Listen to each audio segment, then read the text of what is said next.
Hello, this is Jian Wen. The title of this talk is Nobel Frauds and a Holistic Solution. Outlines, it's surprising that Nobel Prizes goes to fraud because there is a flood of post-selection misconduct in machine learning. I will talk about the invalidity of post-selection protocols that has been flooded machine learning community, and also the two Nobel Prizes went to misconduct. Holistic solution is something that we developed using abstraction, invariance, and transfers. Then I present some conclusions.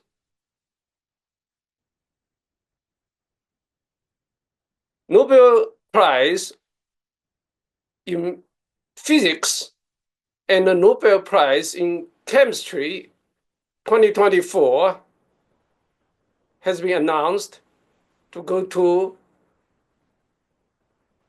5 peoples. The Nobel Prize in Physics 2024 will go to John Hopfield and Jeffrey Hinton. The Nobel Prize in Chemistry 2024 will go to David Baker, Demis Hassabis, and John Jumper. For more technical details, I recommend you read IEEE CDS newsletters, volume 18, number 4, this year. By definition, civil fraud is allegation of fraud might be based on misrepresentation of fact that was either intentional or negligent. The issue is important because all post-selections contain misconduct, including the 2 Nobel Prizes. Almost all AI methods, including deep learning, genetic algorithms, fuzzy systems, and so on, contain the same misconduct. The post-selection protocol is statistically invalid. I will explain more in the later part of the talk. So AI is in a deep credibility crisis. Since 2017, many years, now it's already 7 years, there are papers that discuss the deep learning misconduct, and many people try to ignore them.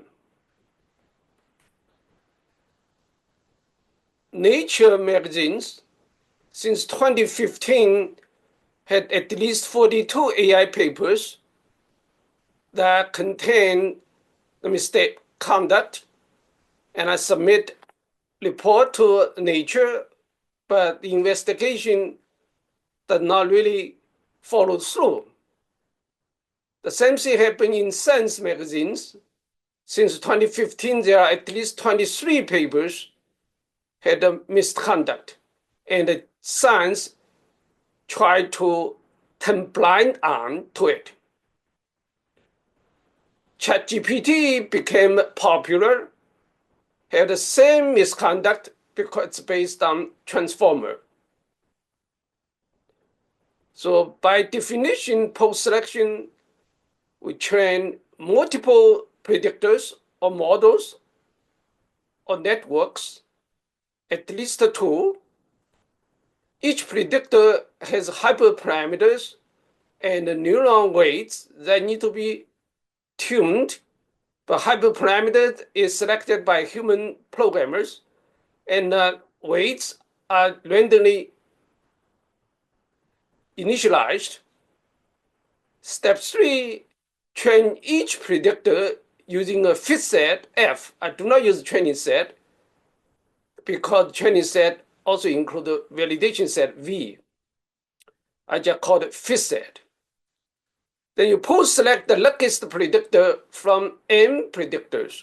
Very important, multiple predictors using the validation set V. Then the program will report the luckiest error on the validation set V as a so-called test error, but it's not a test.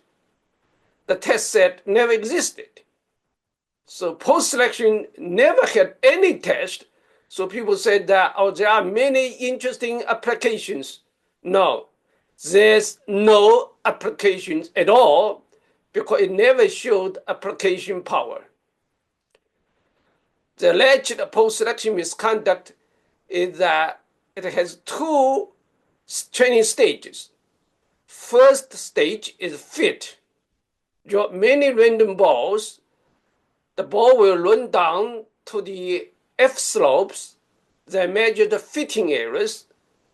At the second stage of training, you post-select the luckiest ball among the balls that you have on the local minima and whose validation height is the lowest, using a validation set V. But there's no test. Here I give you a diagram.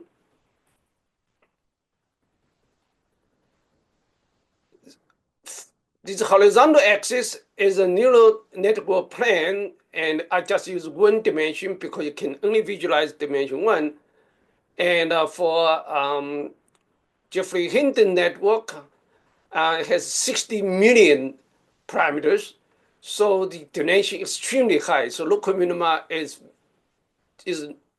many, and the vertical height is the fitting error, and the dashed line is the fitting error, F, but you typically do not see this curve at all. You only can drop the ball, I call neural net balls, randomly in this high dimensional space, and each ball will roll down the slope until you get into a pit. So this network go to the pit here, this network go to this pit, and this network will go to this pit. Then you measure the validation height. Validation height is a black solid line. You measure height this one. So this one is that high, and that one is that high, and that one is that high. Then you pick the luckiest one. The luckiest is this one. And the misconduct said that this is the test error. No, test error does not exist. It's just validation set and based on random luck.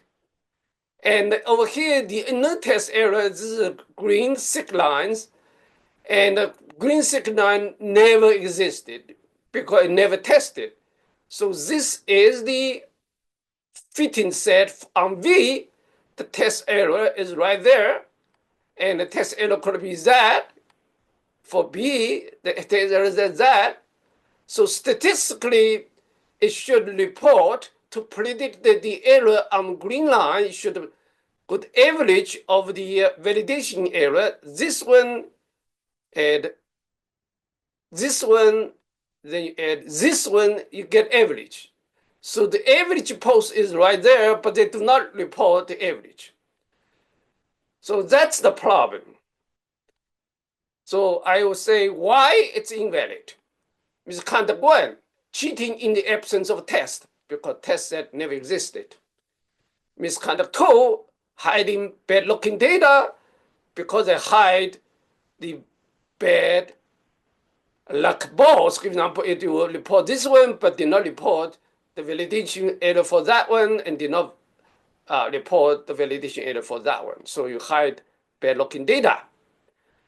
So these two together will be amount to misconduct three, exaggerating the prediction accuracy, and use the luckiest fitting error as a prediction error. So you grossly or greatly exaggerate the prediction accuracy. The minimum variance estimator, I will talk about it, should be a better estimate of the prediction error on T, although T never existed. So talk about the four possible mapping for systems. Stateless, the function you learned is to map from domain X to domain of labels, typically is class labels. Then you have a symbolic state. That L label is a state, so you have an input from X space, sensory space, and state space to state space. So you have state as a label L. Symbolic free incremental is that you, instead of label, use a vector space Z, and Z represent L as a vector space. Then you introduce time t. Suppose t is discrete, so you get a t before and you map to the t. So it's xz to z, like xl to l. But z is a vector space. Here, it's like a hidden Markov model, right? It did not have any internal representation. Then we have a neural network. We have issue of internal representation. The internal representation in vector space Y. Y is internal representation that serves as a bridge between X and Z. Here there's no bridge, all right? So X times Y times Z maps the Y to Z.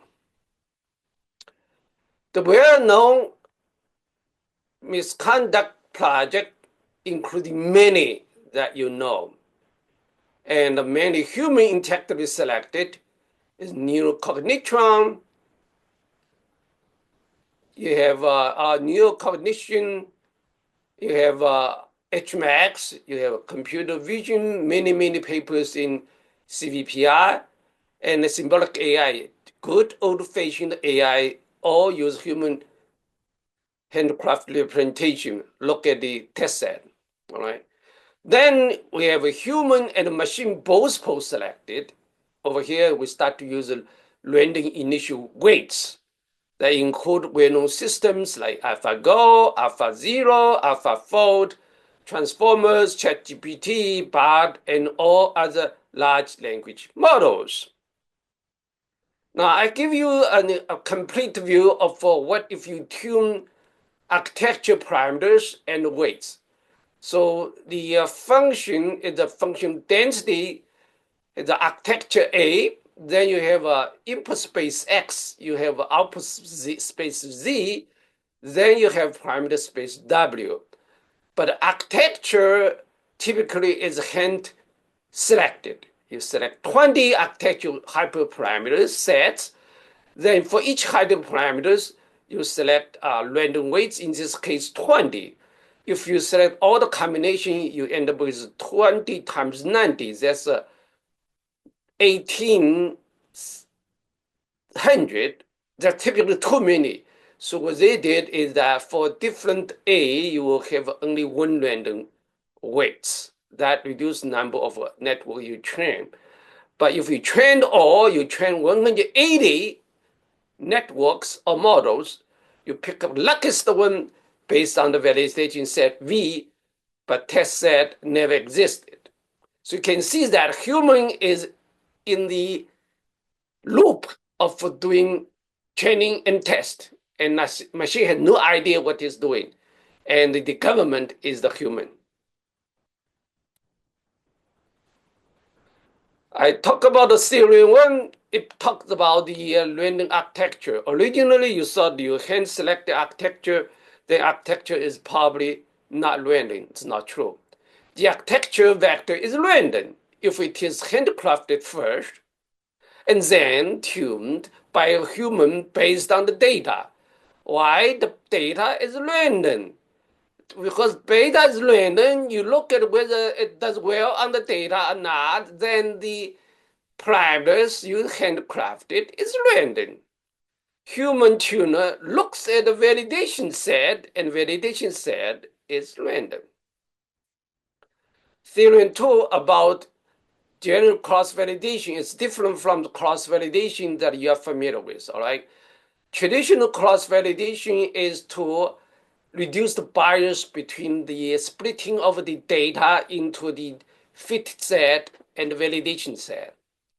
Now I talk about the cross-validation if you have trained multiple networks. Suppose you want to get the minimum mean square error estimated for a property. That property could be any property, all right? Could be error or could be other parameters. From n samples, you have n models trained. It's property mean. So the mean MMSE estimator is the property mean. Thus, the general cross-validation should report the average error of all n predictors.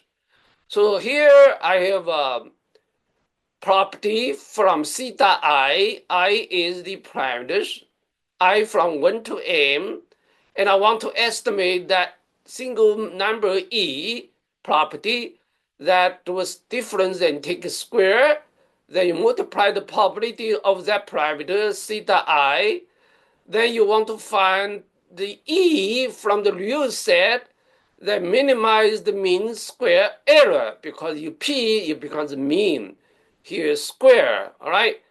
Then if you do that, you use take the derivative, you end up with finding the E, and E we'll talk about later, all right? The E star that there is a minimum mean square error is the average of all EIs. But if you rank all these EIs, then you pick up the luckiest one. That's a huge bias because you are picking up a property in the random distribution as the property value. That doesn't make sense. Therefore, post-selection using validation set uses the luckiest or smallest sample, E theta 1, to replace the average E hat of n samples on V. Therefore, badly underestimate the mean, the expected property on T. Post-selection using test set is even worse than the PS-UVS ethically because T should not be leaked to the S also at all for post-selection, right? T is like you send your model and it's tested. You cannot change your model based on T. Theorem 3, invalidity of post-selection. The experimental of the post-selection is statistically invalid, right? It uses the minimum sample to describe many random samples in a random distribution. It just didn't make sense. Theorem 4, lost luck. In fact, every sample has the same probability in the future test. The luckiest predictor in the validation set V has the same expected error as many other less lucky predictors.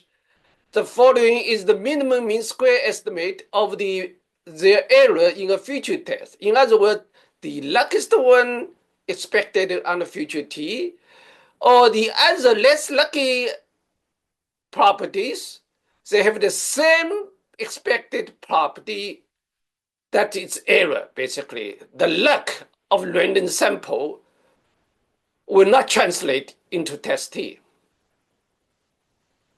Here I show the experiment where we have autonomous navigation. A robot has a left eye, right eye, you have obstacles, so you are using vision. Then you have a green light, you see green light, you teach it to go. You have a red light, you teach it stop. Then you have animals, you have bicycles, and you have other seeds. And basically, you have many different obstacles, and you try to learn how to avoid obstacles based on the vision texture or shape. Then you can have a new obstacles that you have never saw, all right? And there are concepts that talk about where, what, all right? And the long-term goal is from the GPS, from Google Map. Then we look at the deep learning CNN plus LSTM. CNN for pattern recognition, LSTM for temporal context. Then this is the deep learning. And I will explain why error backpropagation will get a huge number of error minimums. Here, I assume that you did the input here, then you have like 3 by 4, 12 clusters. But you do not have enough clusters in the internal Y, all right? Here you have 6, but you have 12. Then you really have to share the clusters. Here, for example, this one have to be shared this way, share this one, and also share this one. Why? Because if you have a label called dog, this is the dog, then the dog will ask you to help because connected. All those that have a connection will ask you to help, but the law of this one, for example, does not have this neuron does not have a law of this one, but because connected, you ask it to help, then screwed up the law. All right. So without many rows are missing because the motor neuron will ask whichever that linked to help did not really have the concern about the law.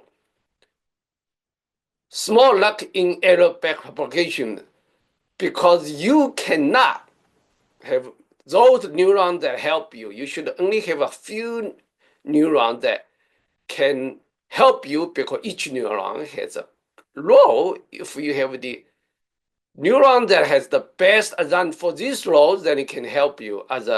You cannot otherwise. All right. So this percentage will be realized, small percentage realized by the competition. So here we have competition. So neurons inside the network will compete, and a few neurons will win. And if win, it will help you. All right, using so basically this one and this neuron will not win here. So when this one coming up, and will not help you. So competition will form clusters, and each cluster has a role. But this is error backprop. It does not have competition. Then you start to be mixed up, garbage in, garbage out. Then you say how it can have a small error. Luck. All right. I will talk about the luck. So it's not, over here we only train one network. Here you train many network, like 20, like 10,000, because it's the luck. All right. And deep learning will be based on if you want to do test, because never tested. If you do test it, it's Euclidean distance. All right.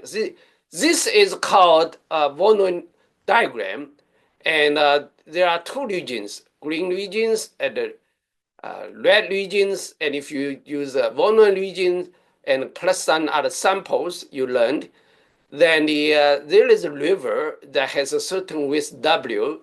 As long as W is not zero, if you have a dense enough samples, you can classify the two classes perfectly if you have enough samples.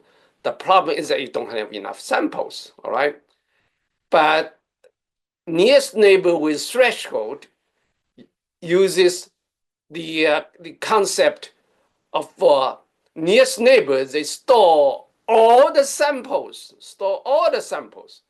Then if you have input that's in the fitting set, you just have zero validation error because it's perfect.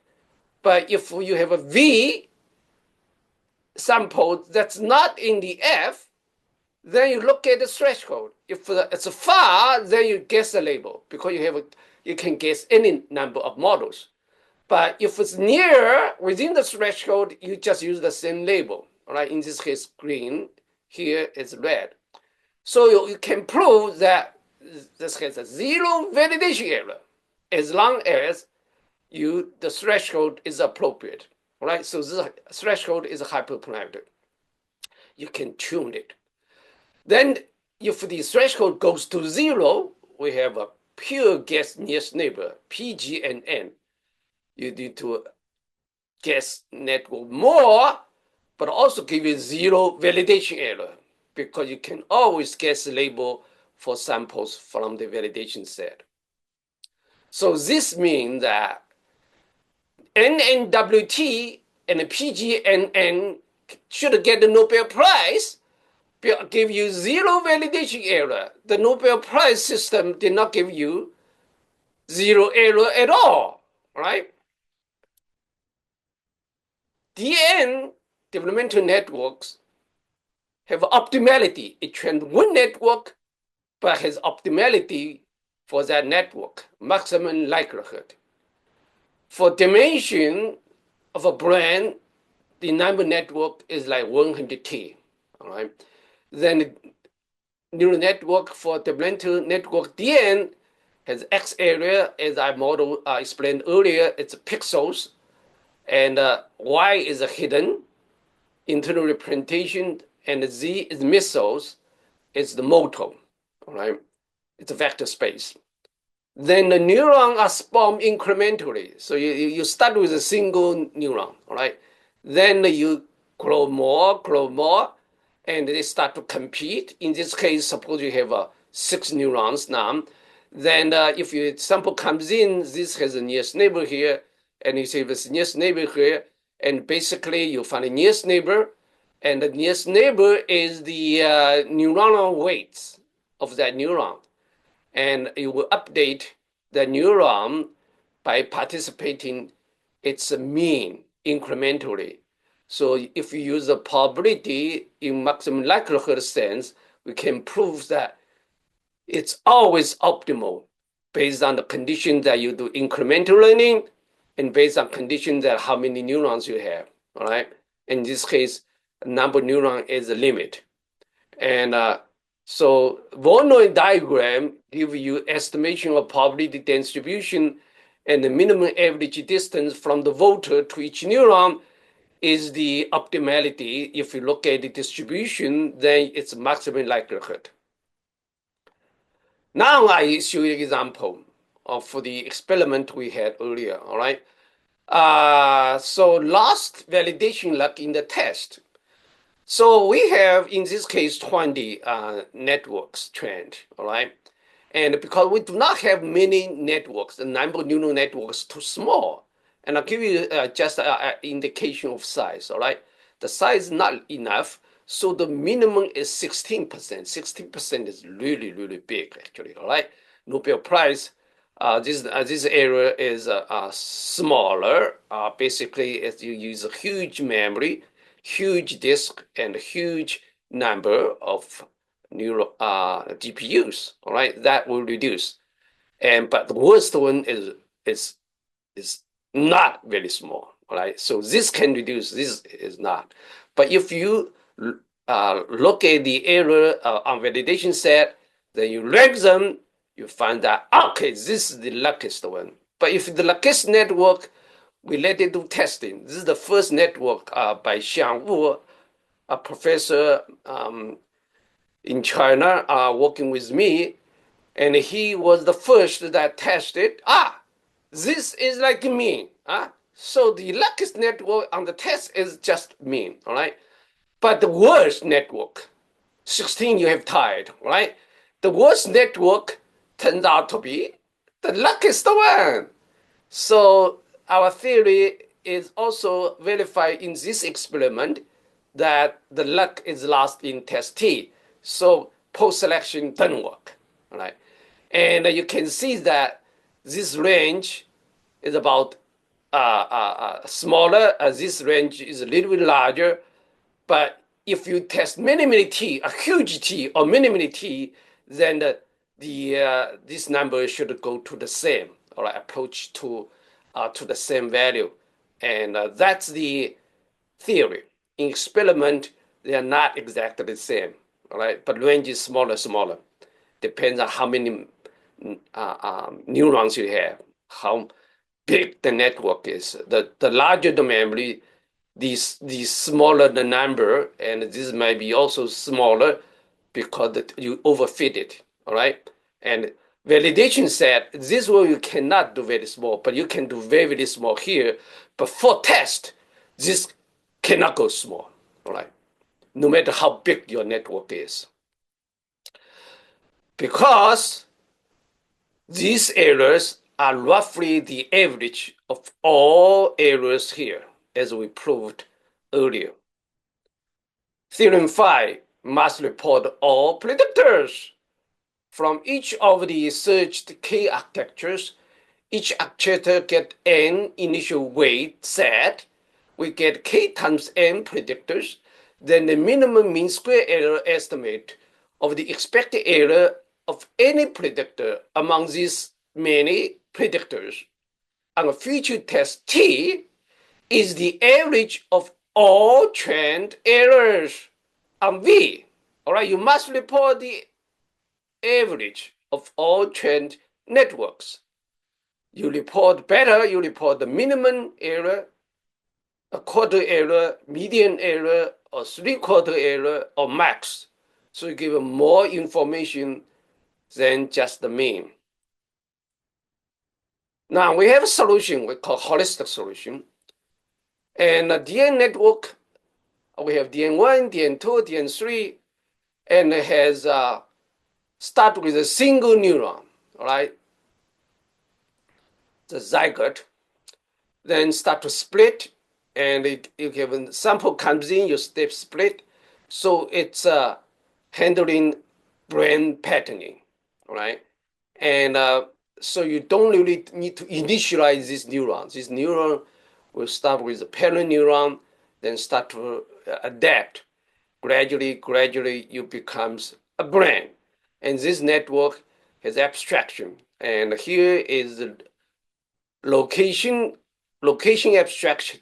It's the location of the object. This is the type object. And here is the relation between the object. So you have a relation motor. Here AB, you have two objects, then start to learn relations. The solution to the local minima problem is not easy. In fact, I propose that you really need to have a holistic solution to solve $20 million problems. You need to solve $20 million problem in order to address the local minima problem. So the first 10 is image annotation problem, the sensory motor recurrence problem, the motor supervision problem, the sensory calibration problem, the inverse kinematics problem, the government fee problem, the closed skull problem, the nonlinear controller problem, the curse of dimensionality problem, the upper sample, the undersample problem, the distributed versus local representation problem, the symbol problem, the local minima problem, as I is read here. So local minima problem is problem number 13, the abstraction problem, the compositionality problem, the smooth representation problems, the motivation problem, the global optimality problem. So the solution is not just solving local minima problem, but also need to be optimal. That's why the single network you trained is optimal. And you have the auto programming for general purpose problem and brain thinking problem. Our DN3 is a holistic solution for all $20 million problems. Then I talk about what I mean by abstraction. An abstract concept is a concept that is independent of other attributes. For example, type. For example, sine and cosine is a type. Then you have other attribute like location of a sign and a scale, how big you write it and how big you write it, or relations, sine and cosine relations. So those are the concept. We have type concept, location concept, scale concept, and relation concept. Invariance is that an abstract concept is invariant to all other concepts. The network must learn it, right? And the type concept is invariant to location, scale, and relation. The location concept is invariant to type, scale, relation. Sine x, cosine x invariant to the position x, for example.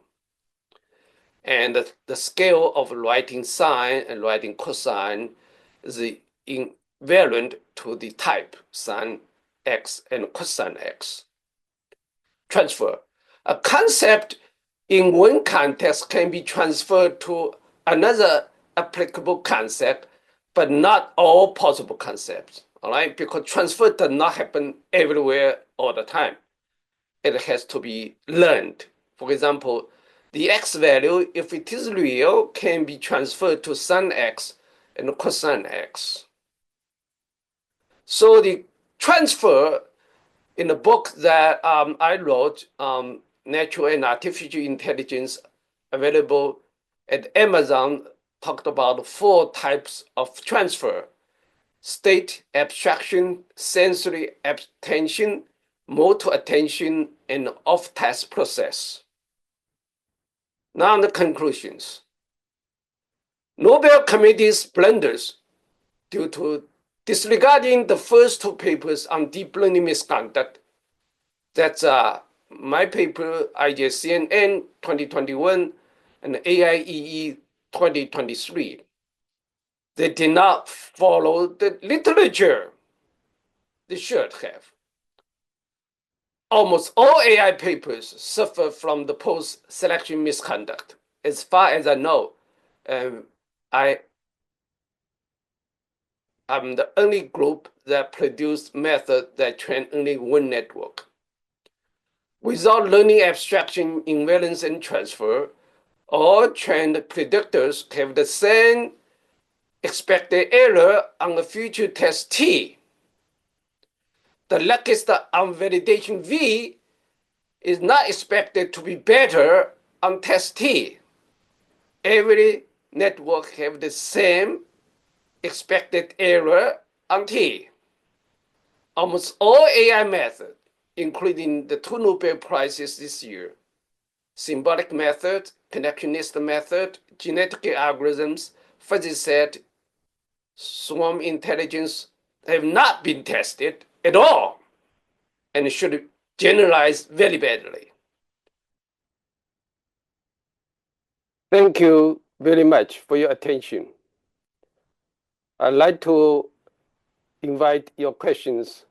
You can post below or send me emails.